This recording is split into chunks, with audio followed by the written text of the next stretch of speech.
Olá, boa noite. Veja no Brasil TV deste sábado, 6 de maio. Dia de campanha de vacinação contra a gripe e Covid em várias capitais do país.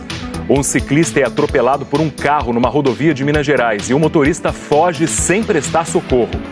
Um homem em surto psicótico morreu durante uma abordagem policial no Distrito Federal. E ainda, a Feira de Mães Empreendedoras que acontece em São Luís. Agora, no Brasil TV.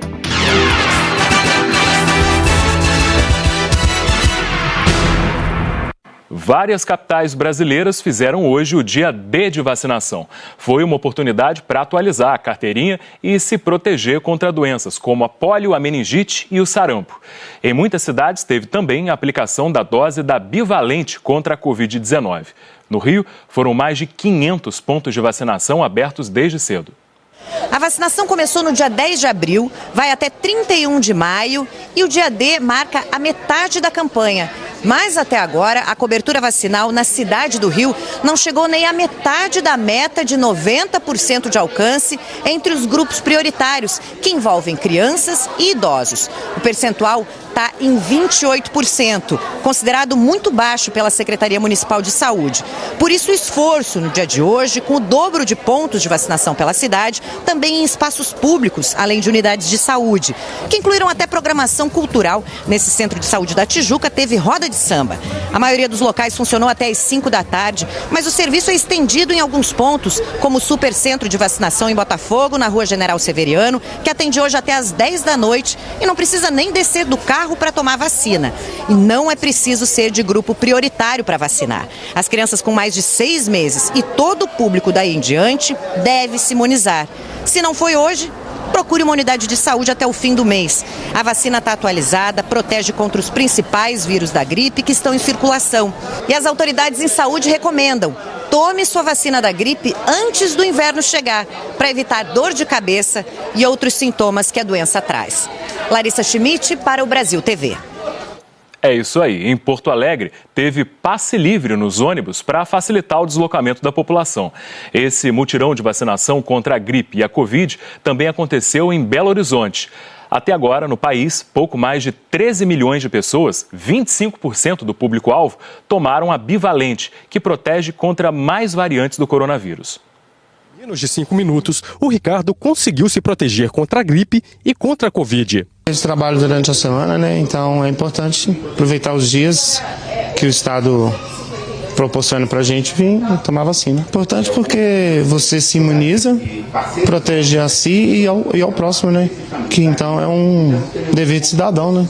São 152 postos de imunização, além de 4 pontos extras em faculdades particulares e 34 farmácias parceiras. O mutirão tem o objetivo de aumentar os índices de vacinação. Aqui em BH estão abaixo da expectativa. Só para se ter uma ideia, apenas 38% dos idosos tomaram a vacina bivalente contra a Covid e apenas 32% se imunizaram contra a gripe. BH ainda está longe de atingir a meta, que é de 90%. Tanto a vacina contra a Covid quanto a vacina contra a gripe, né, são importantes nesse momento porque é o período de maior transmissão dos vírus respiratórios, né? Então a ideia é justamente a gente vacinar, proteger as pessoas nesse momento para que elas não adquiram essas doenças que a gente sabe que pode levar à internação, infelizmente às vezes até ao óbito, né? Então as pessoas precisam estar passando esse momento agora de transmissão das doenças respiratórias com as suas defesas protegidas e a vacina é estratégia fundamental. Neste posto da região leste de BH, o movimento foi tranquilo pela manhã. O Miguel aproveitou a folga para se vacinar. Hoje tiramos para ficar livre agora no período da manhã, o sábado, que é um dia mais tranquilo, né? E não precisou comprometer lá minha carga horária, meu serviço. Aí hoje é um dia mais tranquilo que acordamos e vim, né, com esse compromisso, honrar esse compromisso. Em São Paulo, a Prefeitura começou a aplicar hoje a vacina bivalente contra a Covid em um novo grupo, pessoas com mais de 18 anos.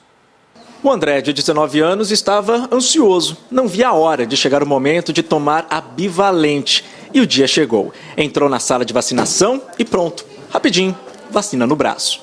Eu estava nervoso, até porque sempre é importante se vacinar e a gente sempre fica com um certo medo, mas não tem nada demais, gente. Pode vir se vacinar. Foi tranquilo, eu cheguei aqui, tinha pouca gente e os profissionais super atenciosos, sempre ali do nosso lado. A moça foi super tranquila, nem sentia a vacina. O Nobu, de 37 anos, também estava contando os dias. Aproveitou para trazer a sogra. E como ele tem criança pequena em casa, a preocupação é proteger a família toda. É importante porque, além de me proteger, eu também ajudo a não espalhar, né? Então, achei importante vir o mais rápido possível para ajudar não só a mim, mas todos ao meu redor. A ansiedade desse pessoal para tomar a vacina é um ótimo sinal. A lição que ficou dessa doença é que a vacina salva vidas. À medida que a imunização avançou, o número de mortes por Covid caiu. E para ajudar a taxa vacinal a aumentar, a capital começou hoje a aplicar a vacina bivalente contra a Covid em todos os adultos com mais de 18 anos. O imunizante tem mais eficácia contra variantes do coronavírus. Com a queda no número de mortes e casos graves de Covid, muitas pessoas relaxaram e deixaram de receber as doses de reforço. Só para você ter uma ideia, no estado, das 8 milhões de pessoas que fazem parte do grupo prioritário no estado de São Paulo, só 3 milhões e 400 mil foram aos postos para receber a bivalente. Até agora, quase 1 milhão e 300 mil pessoas foram vacinadas com a bivalente na capital. Cerca de 51% do público-alvo recebeu o reforço. Com a ampliação, podem se vacinar a partir de hoje. Pessoas com mais de 18 anos, maiores de 12 anos com comorbidades, indígenas, gestantes e mulheres que tiveram filhos recentemente, além de pessoas com deficiência física permanente. As doses vão estar disponíveis em todas as 470 unidades básicas de saúde. O prefeito Ricardo Nunes também se vacinou hoje na UBS Jardim Veracruz, na Pompeia, na Zona Oeste. No Nordeste, as secretarias estaduais de saúde também apostaram no dia D para melhorar a cobertura vacinal. Na Bahia, só 5% das pessoas convocadas tomaram a bivalente e 10% a vacina contra a gripe. Em Salvador, a prefeitura liberou a vacina de gripe para todos os públicos a partir de 6 meses de vida. Em Aracaju, 14 unidades básicas de saúde e 3 shoppings abriram para o dia D de imunização. Agora vamos saber como é que foi o dia de campanha no Recife. Em Pernambuco, somente 20% das pessoas que podem tomar a vacina contra a gripe já se vacinaram. Nesse dia D de vacinação, a procura foi grande nos postos de saúde do Recife. A capital pernambucana também está com a taxa de 20% das pessoas imunizadas contra a gripe. Nesse dia D da campanha, Recife teve 150 salas de vacinação espalhadas pela cidade. A campanha de vacinação contra a gripe vai até o dia 31 de maio. Mário Carvalho para o Brasil TV. E foi confirmada hoje a 4ª morte pela varíola dos macacos em Minas Gerais. A informação foi divulgada pela Secretaria Estadual de Saúde. É uma pessoa do sexo masculino, de 41 anos, morador de Ribeirão das Neves. O homem estava internado no hospital e morreu no dia 17 de abril. A primeira morte confirmada pela doença no estado foi no dia 28 de julho do ano passado, em Belo Horizonte. A pessoa era natural de Pará de Minas. A segunda morte foi 2 meses depois, no dia 9 de outubro. Um homem de Pouso Alegre, no sul do estado, de 21 anos. A terceira, no dia 24 do mesmo mês, em Divinópolis. Um homem de 33 anos. Até o momento, foram confirmados 615 casos de monkeypox no estado, por meio de exames laboratoriais. Há 81 casos ainda em investigação. E a gente fala agora de imprudência no trânsito. É que 2 acidentes aconteceram hoje de manhã em Belo Horizonte. Em um deles, um ciclista ficou gravemente ferido depois de ser atropelado na BR-356. O outro teve o envolvimento de um motorista de um carro de luxo. A batida envolvendo o carro aconteceu por volta de 6h30 da manhã, na Savassi, região centro-sul de Belo Horizonte. A Polícia Militar recebeu a informação de que o veículo descia a BR-356 em alta velocidade. Segundo a Guarda Municipal, já na Avenida Nossa Senhora do Carmo, o motorista perdeu o controle no cruzamento com a Avenida do Contorno e bateu no controlador de semáforo. Com o impacto da batida, o equipamento que controla o sinal de trânsito ficou danificado. A região é uma das mais movimentadas da cidade. Agentes da BH Trans e da Guarda Municipal foram até o local para avaliar os danos e organizar o fluxo de veículos. Testemunhas disseram que o motorista, que tem aproximadamente 30 anos, e os ocupantes do veículo abandonaram o carro e fugiram, mas eles foram localizados. Eles estavam discutindo sobre o acidente. Feita a abordagem, o condutor se identificou, falou que estava conduzindo realmente o veículo, a BMW, e foi oferecido o teste de bafão para ele e recusou no momento. Eles se apresentaram como médicos. O motorista disse que estava voltando de uma festa. Segundo agentes da Guarda Municipal, dentro do carro havia comprimidos, copos e seringas. Um dos passageiros sofreu um corte no supercílio e recusou atendimento médico. Ainda de acordo com a guarda, o veículo está com a documentação em dia e os homens foram levados para a delegacia. O carro foi rebocado para o pátio do Detran. Já na BR-356, na altura do bairro Olhos d'Água, região oeste de Belo Horizonte, um ciclista ficou ferido em estado grave depois de ser atropelado no sentido Rio de Janeiro. O motorista do carro fugiu sem prestar socorro. Ele é aluno nosso da assessoria, então logo que aconteceu aí o acidente, eu já recebi um telefonema, vim para cá. Ele já estava recebendo os primeiros atendimentos, a ambulância do SAMU já estava. Ele foi conduzido para o João 23. Ele estava junto com outro aluno nosso, eles iam fazer um treino, são atletas nossos do triatlon, iam pedalar até Alphaville, depois voltar para correr, quando um carro pegou eles pelo acostamento. Segundo a polícia, testemunhas tentaram parar o suspeito, seguiram o condutor e fotografaram a placa. Já temos aí as informações necessárias para identificar, temos filmagem, temos imagens do condutor, temos a qualificação dele, endereço, e a Polícia Militar Rodoviária já está diligenciando no sentido de encontrar esse condutor e levá-lo aos rigores da lei. A BH Trans informou que uma equipe de manutenção foi na Avenida do Contorno com a Nossa Senhora do Carmo fazer reparos no equipamento danificado e que não há previsão para que o sinal volte a funcionar. Sobre o ciclista atropelado, ainda não há informações se o motorista do carro já foi localizado e preso. A Polícia do Distrito Federal investiga o caso de um homem de 41 anos que entrou em surto psicótico e morreu depois de uma abordagem da polícia. Foi ontem à noite, no Gama. Foi por volta das 7 horas da noite, na quadra 2 do setor sul do Gama. Segundo testemunhas, em meio a um surto psicótico, um homem invadiu esse consultório odontológico e começou a quebrar aparelhos eletrônicos e outros objetos. Nesse vídeo é possível ver o momento em que policiais militares tentam convencer o homem, visivelmente alterado, a sair do local. Depois de alguns instantes de conversa, um dos policiais dispara um spray de pimenta na direção dele e é possível ouvir um disparo. De acordo com testemunhas, depois de sair correndo da clínica odontológica, o homem parou em frente a esse portão, que fica a poucos metros do comércio onde tudo ocorreu. Aqui ele chamou pela dona da casa, que era sua conhecida. Foi nesse momento que os policiais o alcançaram e iniciaram uma nova abordagem. Esse outro vídeo mostra o momento em que o homem é cercado em frente ao portão e recebe o disparo do que parece ser uma arma de choque. Essa testemunha, que não quis se identificar, afirma que depois disso o homem não teve mais nenhuma resistência. Aí ele caiu, no que ele caiu tentaram reanimar, ficaram tentando reanimar ele uns 40 minutos, o SAMU veio. Mesmo com as tentativas, o homem acabou morrendo ali mesmo no local. De acordo com a família, Rafael Rodrigues da Silva tinha 41 anos, era usuário de drogas e há cerca de 2 meses tinha começado a utilizar remédios controlados por causa dos surtos psiquiátricos.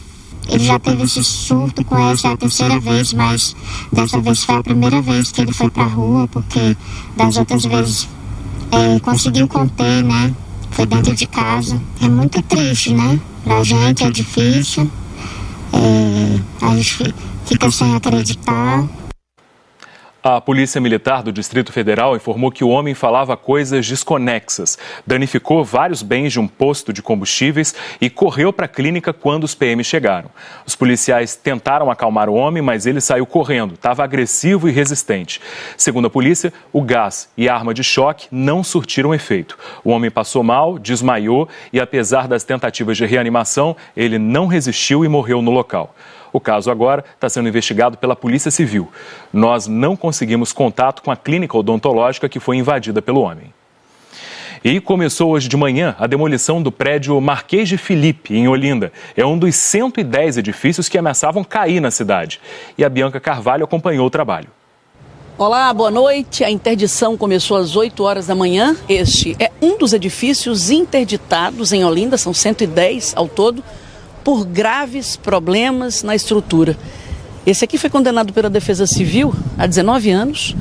Ele foi desocupado pelos moradores originais, né? Os que vieram para cá, compraram o imóvel. Só que aí, como ele estava condenado e não foi demolido, Com o tempo, outras pessoas foram ocupando e aí a Justiça determinou que o imóvel fosse demolido. Ontem foi feito o preparo aqui da área, essa rampa foi erguida, esses destroços que a gente está vendo aqui vieram do outro edifício que foi demolido aqui em Olinda, no mesmo bairro, gente.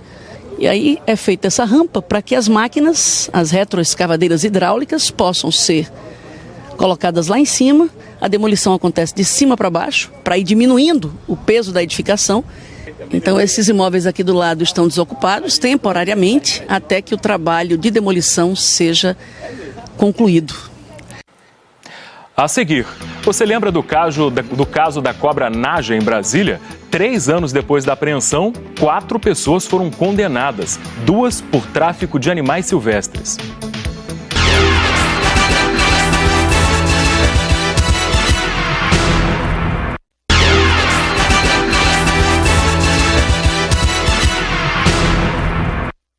Brasil TV de volta falando do caso de uma cobra Naja encontrada num apartamento no Distrito Federal. Você lembra desse caso? Tem 3 anos. Agora ele teve um desfecho. 4 pessoas foram condenadas. A Thalia Santos tem as informações. A sentença saiu ontem, depois de quase 3 anos desse caso, que teve uma grande repercussão, não só aqui no DF, mas em todo o país. O caso começou em julho de 2020, quando o estudante de veterinária, Pedro Krambeck, que tinha 22 anos, foi picado por uma cobra Naja no apartamento em que morava com os pais, no Guará. Ele foi parar no hospital e o acidente deu início a uma investigação da polícia sobre tráfico de animais silvestres. Na época, pelo menos 16 outras cobras foram apreendidas. Agora, depois de um longo processo, saiu a condenação de 4 pessoas. Pedro Krambeck foi condenado por crimes ambientais, como vender e manter em cativeiro animais da fauna silvestre e maus tratos a animais. A pena chegou a 14 meses de prisão em regime aberto, mas foi convertida em serviço comunitário, assim como as penas dos outros 3 condenados. Rosimeire, a mãe do Pedro, também foi condenada por crimes ambientais, além de fraude processual e corrupção de menores. O padrasto de Pedro, tenente-coronel da PM Clóvis Eduardo Conde, foi condenado por fraude processual e corrupção de menores. Mesma condenação de Gabriel Ribeiro de Moura, que era estudante universitário, colega de curso de Pedro. Reforçando então, todas as penas foram convertidas em serviço comunitário e ainda cabe recurso. Nós tentamos contato com a defesa dos 4. A advogada de Gabriel Ribeiro ressaltou que ele não foi condenado por nenhum crime envolvendo animais, o que comprova a inocência do futuro de Gabriel como médico veterinário, e diz que estuda a possibilidade de recorrer. Nós não tivemos resposta da defesa dos demais condenados. Uma semana para o Dia das Mães e hoje, no Maranhão, muita gente aproveitou uma feira de empreendedoras entre mamães para garantir o presente do domingo que vem, dia 14. Durante 2 dias acontece aqui na cidade de São Luís a maior feira de mulheres, mães e empreendedoras. Para conversar com a gente sobre esse assunto, eu vou falar agora com a Amanda Alice, que é a organizadora. Amanda, qual que é a proposta então de reunir essa mulherada toda? Então a ideia aqui é impulsionar essas empreendedoras, afinal a gente sabe que não é fácil conciliar maternidade e carreira. Aqui nós temos mais de 94 expositoras, nós queremos ainda mais fomentar o empreendedorismo materno no Maranhão. Certo, obrigada, Amanda. E é isso, além de vender, de expor seus produtos, essa feira também quer qualificar essas mulheres para o mercado de trabalho. Aqui do Maranhão, Nice Ribeiro para o Brasil TV. O Brasil TV fica por aqui. Outras notícias logo mais no Jornal Nacional, às 8h30 da noite, hora de Brasília. Uma ótima noite e um bom fim de semana para você.